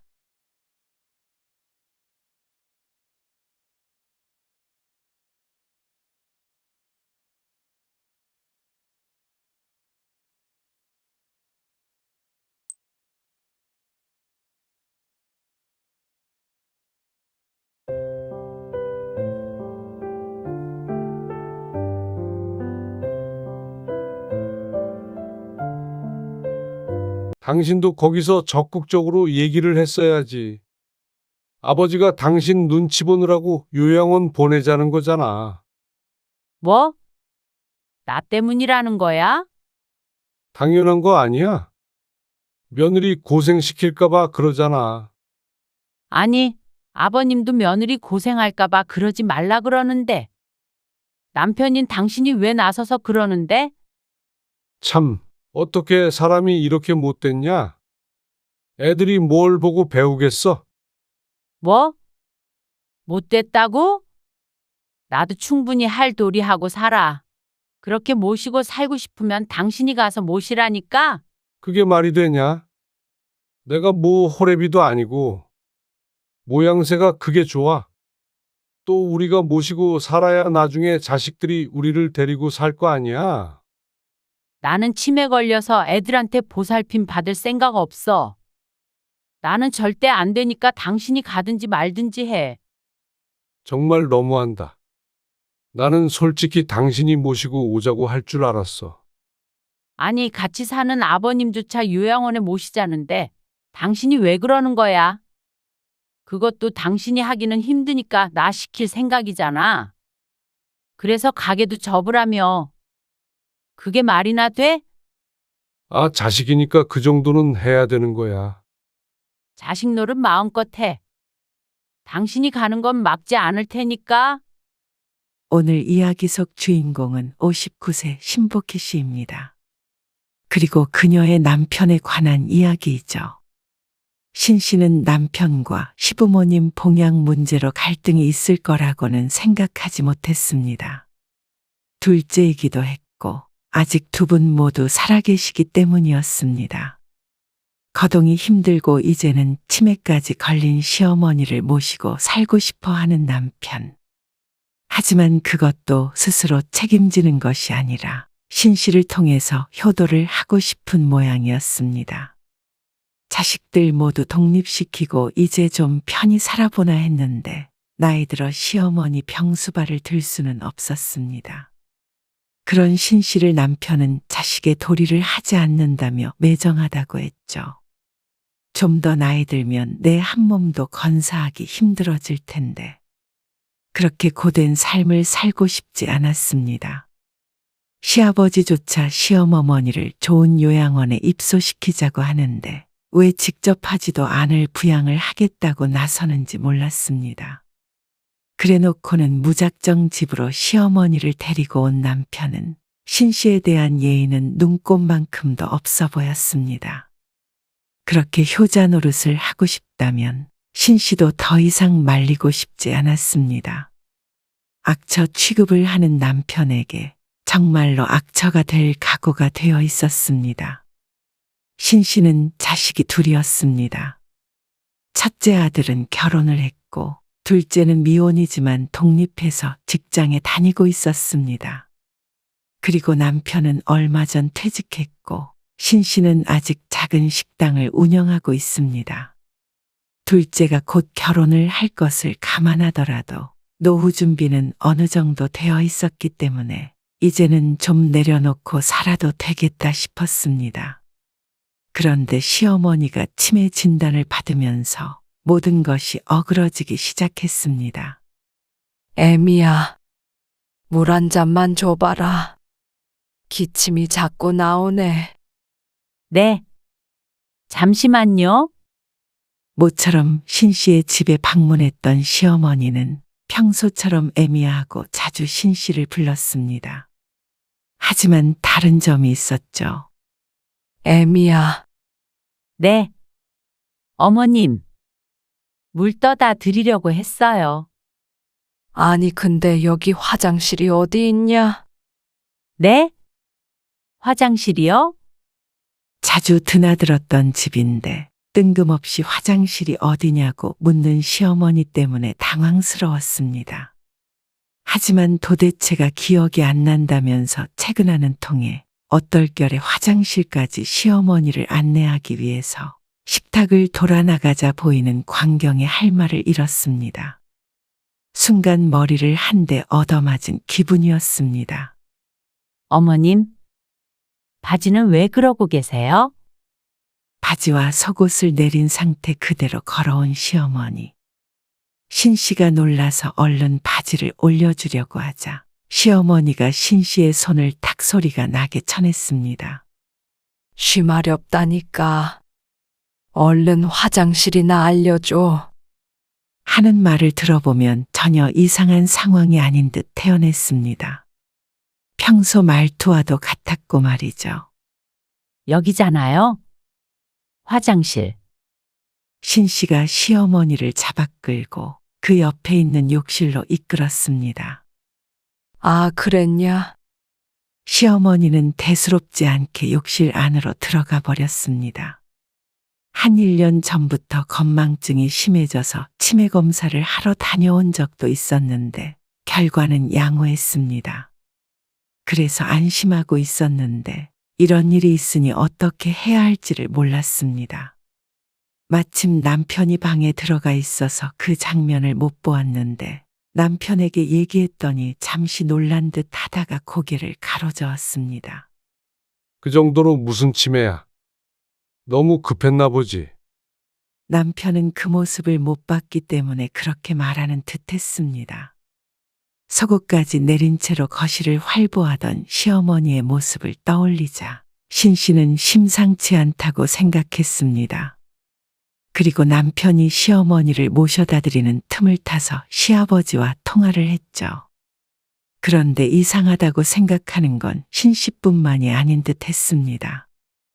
안 그래도 다시 한번 병원 가보려고 한다. 무슨 일 있으셨어요? 아니, 지난주에 갑자기 나를 보더니 소리를 지르지 뭐야. 네? 왜요? 누군데 남의 집에 들어왔느냐면서 경찰에 신고까지 해버려가지고 아주 혼이 쏙 빠졌어. 왜 말씀을 안 하셨어요? 그날 이후로 멀쩡해서 병원 다녀온 후에 말해주려고 했는데 갑자기 둘째네 집에 가겠다고 해서 별일이야 있겠나 싶었지. 많이 안 좋으신 것 같아요. 글쎄, 병원에 가봐야겠지. 그런 통화를 하고 얼마 되지 않아 시어머니는 치매 진단을 받았습니다. 그런데 그때부터 시어머니의 상황은 급격하게 나빠졌습니다.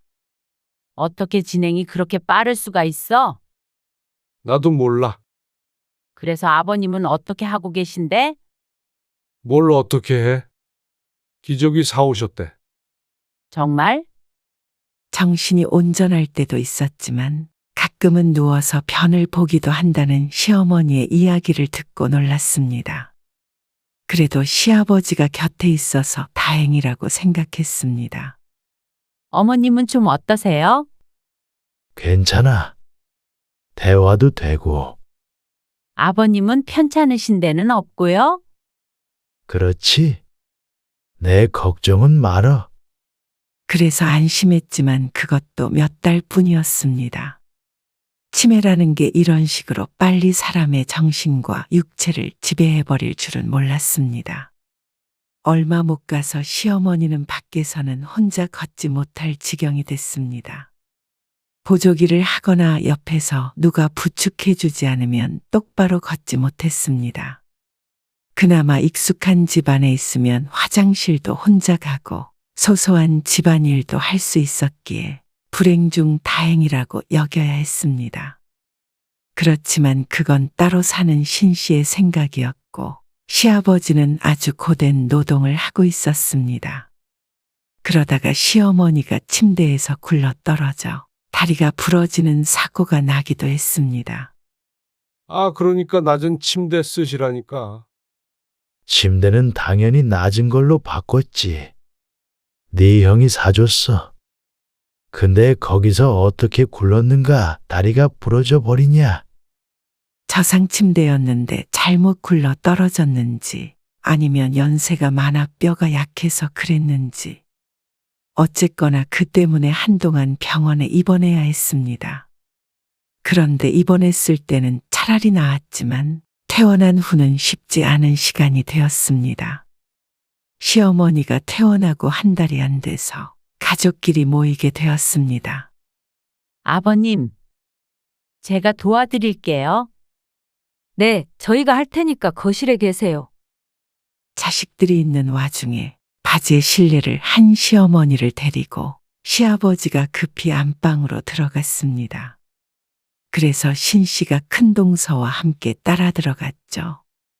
뒷처리를 하고 속옷을 갈아입혀야 하는데 혼자서 애쓰게 할 수는 없기에 도우려 했습니다.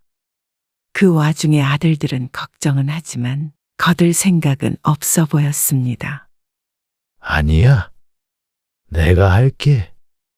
시아버지가 혼자 하겠다고 했지만 그렇게 둘 수는 없었습니다. 시어머니는 그저 멍해 보였습니다. 속옷 입힐게요. 그러자 가만히 있던 시어머니가 발버둥을 쳤습니다. 이거 나.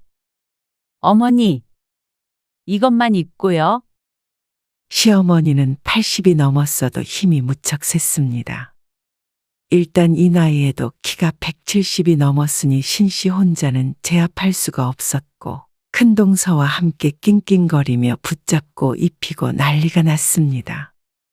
그 소리에 시아버지가 들어와서 함께 거들어서야 옷을 제대로 입힐 수가 있었습니다. 그리고 더러워진 옷을 치우는데 신씨는 헛구역질을 참아야 했습니다. 이리 줘. 시아버지가 얼른 뺏어가긴 했지만 시아버지의 표정조차 좋지 않았습니다. 아무리 평생 함께 산 배우자여도 비위가 약하면 하기가 힘든 일이었습니다. 하물며 며느리들이 그 일을 해내기에는 쉽지 않았죠. 식사해야지. 그 말에 신씨와 큰동서가 또다시 자리에서 일어나야 했습니다. 그리고 아들들이 시어머니 옆에 앉아서 이런저런 말을 거는 것 같았습니다. 사람이 많이 모이니 음식을 꽤나 해야 했지만 이게 과연 이렇게 모이는 것이 얼마나 지속될 수 있을지 의문이긴 했습니다. 시어머니 상태를 봐서는 어떻게든 조치가 필요하다는 생각을 했습니다. 그날 새벽에도 신씨는 잠을 한숨도 못 잤습니다. 우당탕 하는 소리에 놀라서 거실로 나가보니 시어머니가 바닥에 넘어져 있고 옆에서 시아버지가 붙잡고 있었습니다. 이게 무슨 일이에요? 아, 꼭 거실에 있는 화장실을 쓰겠다잖아. 시어머니 바지는 이미 어디 갔는지 몰랐습니다. 넘어지는 바람에 실수를 했는지 바닥엔 소변이 흘러 있었습니다. 얼른 들어가자. 신씨가 얼른 걸레를 가져왔습니다. 이리 줘. 내가 할게. 신씨가 닦으려고 하자 시아버지가 얼른 가져가 닦았습니다. 그래서 신씨가 시어머니를 부축했습니다. 매일 이러셔요? 그렇지 뭐. 잠자고 있을 때도 감시할 수는 없으니까. 바닥을 닦으며 씁쓸하게 중얼거리는 모습에 마음이 좋지 않았습니다. 그렇다고 시어머니가 계속 이렇게 온전치 못한 것은 아니었습니다. 그날 새벽에는 몇 번이나 거실 화장실을 들락날락하며 소란을 피웠음에도 불구하고 다음 날에는 또 멀쩡해 보였습니다. 이거 가는 봤냐? 네. 간 봤어요. 간간하게 해. 네. 신씨와 큰동서가 음식을 하고 있는데 부엌에 와서 음식은 어떻게 하라며 훈수를 두기도 했습니다. 다들 배고프겠다. 얼른 차려. 얼른. 간밤의 일은 모두 잊은 듯 했습니다. 신씨도 아무 일도 없다는 듯 내색하지 않았습니다. 큰동서도 얼굴에 수심이 가득한 것이 새벽 일을 다 들은 모양이었습니다. 아무래도 큰아들네이기 때문에 신씨보다 더 걱정이 클 듯 했습니다. 한참 멀쩡하게 앉아서 자식들과 이야기를 나누던 시어머니는 또다시 엉뚱한 소리를 했습니다. 밥 줘. 아, 밥 먹었잖아. 내가 밥을 언제 먹었어? 얼른 밥 차려줘. 아이고, 먹었잖아. 밥 먹고 치운 지 2시간이 채 되지 않았는데 밥을 내놓으라고 성화였습니다. 누가 보면 정말 밥을 안 챙겨준 마냥 따지는 통에 애를 먹고 있는데 신씨의 남편이 말했습니다. 당신이 그냥 밥 한 번 더 차려드려. 이렇게 속없는 소리만 하고 있었죠. 안 돼? 소화 안 돼서? 너희는 얼른 가봐. 좀 더 있다가 갈게요. 너네가 가야 나도 좀 쉬겠다. 시아버지는 오히려 자식들이 빨리 돌아갔으면 하는 눈치였습니다. 그러자 아들들도 마지못해 일어났습니다. 그러니 큰동서도 안심하는 눈치였습니다. 고생하셨어요. 동서가 고생했지 뭐. 신 씨는 큰동서와 눈빛을 교환했습니다. 전날부터 온갖 고생을 하다 보니 얼굴이 헬쑥해져 있었죠. 그런데 집에 돌아온 신 씨의 남편이 신 씨의 속을 뒤집어 놨습니다. 엄마 상태 많이 안 좋은 것 같지? 시어머니가 바지에 실수를 해도 강 건너 불구경하듯이 있었으면서 걱정은 되는 모양이었습니다. 안 좋아 보이시더라. 근데 당신은 새벽에 어떻게 한 번도 안 깨? 왜? 새벽에 무슨 일 있었어? 그래서 있었던 일을 간략하게 설명을 하니 남편의 얼굴이 더욱 심각해졌습니다. 그러면 어떻게든 해야 할 거 아니야. 어떻게 해? 그래도 정신이 있으신데 요양원에 모실 수는 없잖아. 요양원? 무슨 소리 하는 거야? 당연히 자식들이 모셔야지. 뭐? 어머님을 모셔? 그러면 어떻게 저렇게 둬? 아버지도 힘에 부치실 거 아니야? 그렇게 부모를 생각한다면 같이 있을 땐 돕는 신용도 안 했는지 모를 일이었습니다. 당장은 아니더라도 의논은 해봐야겠지. 남편의 굳은 의지가 보였습니다. 그래서 신 씨는 덜컥 겁이 났죠. 엄마 생신 때 가서 한번 상의해봐야겠네. 혼자서 고개를 끄덕이는 남편을 보고 기가 막혔습니다. 시어머니 생신이 한 달도 채 안 남았는데 말이죠. 방법을 생각하긴 해야겠지만 그렇다고 아버님도 계신데 자식들이 모시고 사는 건 이르지. 하지만 남편은 신 씨의 말은 귓등으로도 듣지 않았습니다. 불안한 마음은 있었지만 설마 남편이 자신이 모시겠다고 할까 싶었습니다. 아버님, 저 장 보고 있는데 뭐 필요한 거 있으세요? 신 씨와 큰동서가 그날 이후로 서로 상의를 해서 가끔씩 방문해서 냉장고를 채워주거나 필요한 물건이 있을 때 사다 주곤 했습니다. 아무래도 시어머니 때문에 외출이 쉽지 않으니 누군가의 도움이 필요했습니다. 주말에 두 분이서 먹을 반찬도 넉넉하게 해서 찾아가자 시아버지가 또다시 고군분투하고 있었습니다. 어머님 목욕하실 거예요? 벌써 왔냐? 아니, 일주일째 못 시켜서 등에 뭐가 났어. 사온 거는 그냥 놓고 가. 그렇다고 정말 홀랑 가버릴 수가 없었습니다. 그래서 신 씨도 팔을 걷어붙이고 도왔습니다. 1시간 가까이 씨름하고 나자 옷이 흠뻑 젖었습니다. 그런데 불평도 못했습니다. 시아버지의 몰골은 더 말이 아니었기 때문이었습니다. 여태껏 혼자서 이렇게 고생했을 시아버지를 떠올리자 짠했습니다. 그래서 일주일 뒤에 시아버지에게 휴가를 좀 주자는 남편의 말에 고개를 끄덕이고 만 것이겠죠. 아버지 허리 병원도 가야 되고. 아무튼 형님네서 좀 쉬고 오시라고. 한 일주일만 우리가 엄마 모시고 오자. 일주일? 그래. 알겠어?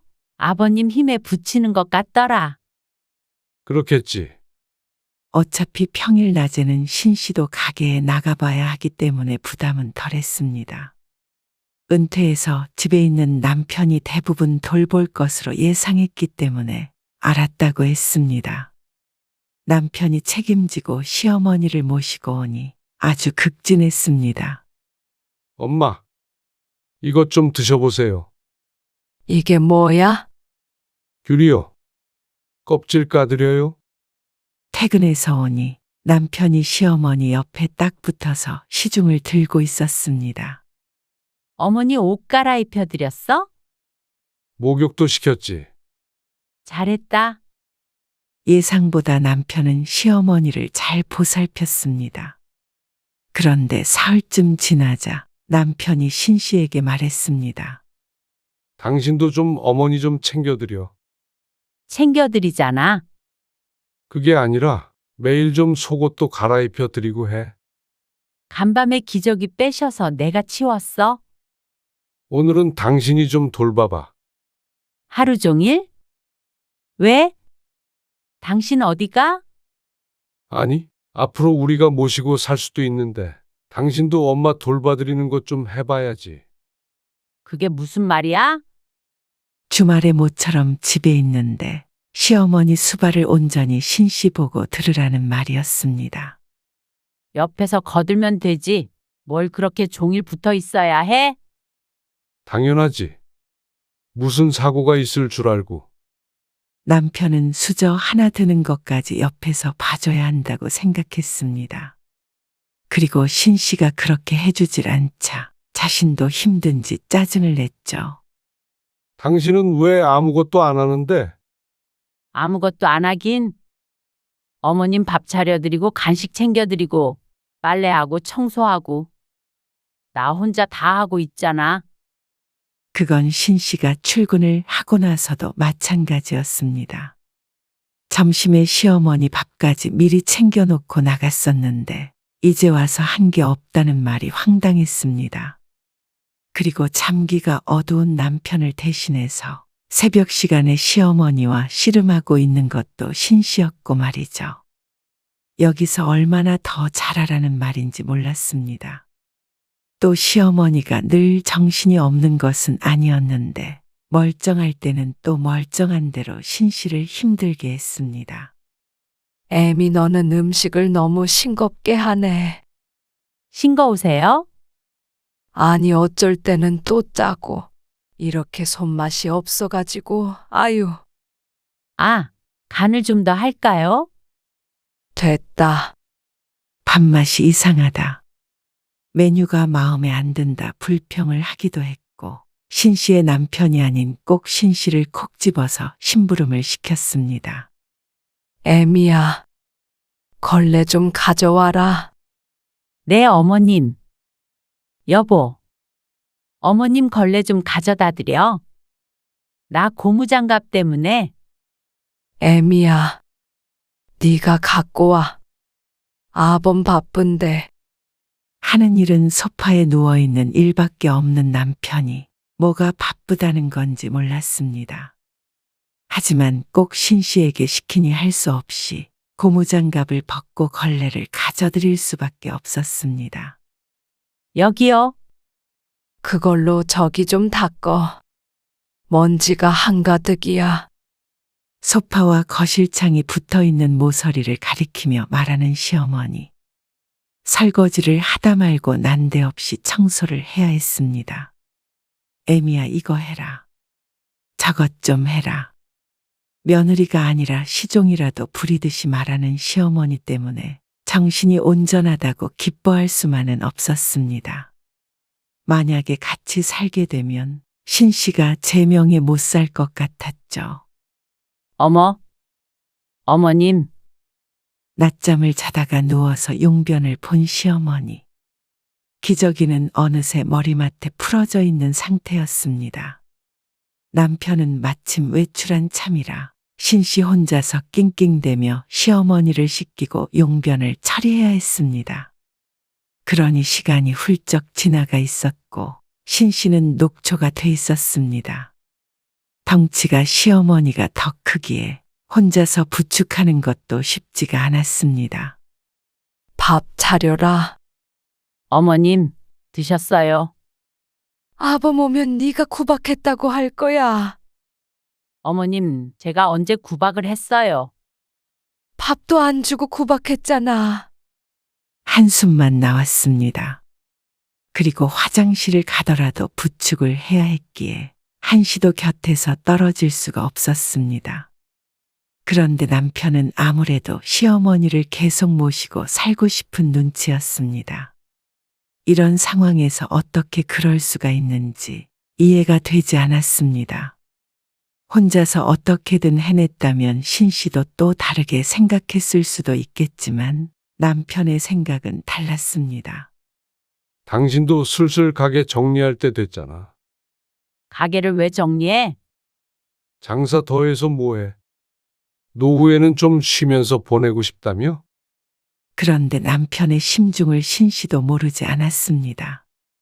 신씨를 집에 들여앉히고 시어머니 수발을 맡길 생각인 듯 했습니다. 나는 계속 일할 거야. 그렇게 하기로 했잖아. 그리고 혹시라도 어머님 모시고 살 생각이면 나는 못해. 당신이 기대할까봐 미리 말하는 거야. 왜 싫은데? 당신 혼자 돌보라는 것도 아니고 내가 옆에서 돕잖아. 바로 그게 문제라는 걸 남편은 모르는 눈치였습니다. 그러니까 나보고 시어머니 병수발 들고 옆에서 당신은 도와준다는 거잖아. 당신이 하는 게 아니라. 당연히 당신이 여자니까. 아무래도 나보다 나을 거 아니야. 나는 그렇게는 못해. 지금처럼 따로 살면서 내가 자주 왔다 갔다 할 수는 있어. 반찬도 챙겨드리고 가끔씩 가서 목욕도 같이 시켜드리고. 그 정도면 며느리 노릇 충분하다고 생각해. 당신 부모님 아니라고 너무 대충 생각하는 거 아니야? 그러는 당신은 부모님인데 가서 제대로 챙겨드린 적이나 있어? 늘 내가 가서 들여다봤지? 당신이 나보다 나으니까 그렇지. 병수발에 누가 낫고 말고가 어디 있어? 그리고 아버님 계시고 아버님이 돌보신다는데 왜 굳이 당신이 하겠다는 거야? 아버지도 당연히 힘든데 말만 그렇게 하시는 거겠지. 엄마는 우리가 모시고 아버지는 형님네에서 지내라고 할 생각이야. 뭐? 차라리 반대로 해. 어머님을 형님네 보고 모시라고 그래. 그게 안 되니까 그렇지. 왜? 아, 형수님이. 말끝을 흐리지만 안 들어도 알 것 같았습니다. 그럼 나는? 나는 생각 안 해? 어쩜 그렇게 매정하냐? 만약 장모님이었어도 그렇게 했을 거야? 이미 돌아가셔서 비교 대상이 아니네요. 그리고 다음날 시어머니는 다시 집으로 돌아갔습니다. 그 뒤부터 남편은 틈만 나면 기분 상한 티를 내고 투덜거렸습니다. 오늘도 크게 다칠 뻔 하셨다더라. 그러니까 좀 모셔오자니까 그러네. 그럴 거면 당신이 가서 돌봐드려. 그런 말에는 남편도 대답은 하지 않았습니다. 왜 시어머니 모시는 일에 며느리를 부려먹으려 하는지 몰랐습니다. 신 씨는 아무리 생각해도 도저히 시어머니를 모시고 살 자신이 없었습니다. 그리고 얼마 뒤에 시아버지의 호출을 받아 다 같이 시집에 모였습니다. 엄마 요양원에 보낼까 한다. 그 말을 하는 시아버지의 얼굴에 수심이 가득했습니다. 그리고 며칠 사이에 살도 많이 빠진 것 같았습니다. 연세에 비해서 무척 건강했었는데 그동안 고생이 심했던 것 같았죠. 신 씨도 고개를 끄덕였습니다. 치매가 점점 심해져서 24시간 누가 돌봐주지 않으면 안 될 지경인데 아무래도 전문기관에 들어가는 게 좋아 보였습니다. 대신 좋은 곳으로 잘 골라서 돈이 좀 들더라도 괜찮은 곳으로 보내자. 돈은 내가 능력이 닿는 한 너희한테 부담 주지 않으려고 노력할 거야. 혹시 그래도 안 되면 나중에 도와줘라. 그러자 며느리들도 고개를 끄덕이고 시누이도 그러자고 했습니다. 맨날 죽는 소리를 해도 실제로 경제난에 허덕이는 형제는 없었으니 말이죠. 조금씩 모으면 좋은 요양원에 못 갈 이유도 없었습니다. 그런데 그 말을 듣고는 아들들이 펄쩍 뛰었습니다. 아니, 아무리 그래도 어떻게 요양원에 보내요? 엄마를? 남편이 특히나 불편해했습니다. 아들이 둘인데. 불효자가 되는 것 같은 기분인 듯 했습니다. 그리고 큰 동서가 형님의 옆구리를 쿡 찌르는 게 보였습니다. 그러자 열불을 내는 사람은 남편뿐이었습니다. 차라리 제가 모시고 갈게요. 신 씨와는 아무런 상의도 없이 엉뚱한 선언을 하는 남편. 기가 막혀서 바라보고 있는데 시누이가 알아서 하라고 했습니다. 자신은 딸이니 책임이 없다는 듯이 은근히 대화에서 빠졌습니다. 내가 있는데 너희가 뭘 데리고 가냐? 옆에서 듣고 있던 시아버지는 남편을 오히려 말렸습니다. 아니, 아버지 건강도 생각하셔야죠. 오늘따라 대단한 효자가 된 듯 구는 남편이 답답했습니다. 평범하게 모시는 것도 아니고 치매는 다른 문제였습니다. 그걸 모르는 듯 남편이 큰 소리를 쳤습니다. 됐어. 요양원은 알아볼 테니까 너희도 좋은 데 있는지 좀 알아봐. 강력한 시아버지의 말에 남편도 더는 우기지 못했지만 불만은 많아 보였습니다. 집에 돌아오고 나서도 신 씨는 남편과 크게 싸워야 했습니다. 당신도 거기서 적극적으로 얘기를 했어야지. 아버지가 당신 눈치 보느라고 요양원 보내자는 거잖아. 뭐? 나 때문이라는 거야? 당연한 거 아니야? 며느리 고생시킬까봐 그러잖아. 아니, 아버님도 며느리 고생할까봐 그러지 말라 그러는데. 남편인 당신이 왜 나서서 그러는데? 참, 어떻게 사람이 이렇게 못됐냐? 애들이 뭘 보고 배우겠어? 뭐? 못됐다고? 나도 충분히 할 도리하고 살아. 신 씨는 정말 한 점 부끄러움이 없었습니다. 하지만 그렇다고 해서 남은 인생을 시어머니 병수발 들다가 끝내고 싶은 마음도 없었습니다. 그걸 나쁘다고 하면 신 씨도 할 말이 없었습니다. 그렇게 모시고 살고 싶으면 당신이 가서 모시라니까? 그게 말이 되냐? 내가 뭐 호래비도 아니고 모양새가 그게 좋아. 또 우리가 모시고 살아야 나중에 자식들이 우리를 데리고 살 거 아니야. 나는 치매 걸려서 애들한테 보살핌 받을 생각 없어. 나는 절대 안 되니까 당신이 가든지 말든지 해. 정말 너무한다. 나는 솔직히 당신이 모시고 오자고 할 줄 알았어. 아니, 같이 사는 아버님조차 요양원에 모시자는데 당신이 왜 그러는 거야? 그것도 당신이 하기는 힘드니까 나 시킬 생각이잖아. 그래서 가게도 접으라며. 그게 말이나 돼? 자식이니까 그 정도는 해야 되는 거야. 자식 노릇 마음껏 해. 당신이 가는 건 막지 않을 테니까. 끝내 합의점을 찾지 못하고 대화가 끝났습니다. 남편은 화가 난 듯 한동안 신 씨에게 말을 걸지 않았습니다. 신 씨도 그런 남편과 화해할 마음이 없었습니다. 그런데 얼마 뒤에 남편이 사고를 쳤습니다. 당신 뭐 하는 거야? 말도 없이 시어머니를 모시고 집으로 들어온 남편. 오늘부터 여기서 같이 지내실 거니까 그런 줄 알아. 뭐? 이러는 법이 어디 있어? 혹시나 시어머니가 들을까봐 소리를 죽였지만 시어머니는 멍하니 앉아 계실 뿐이었습니다. 당신도 악처 되기 싫으면 내 말대로 해. 안 그러면 나도 어떻게 할지 몰라. 기가 막힌 소리였습니다. 어떻게 할 건데?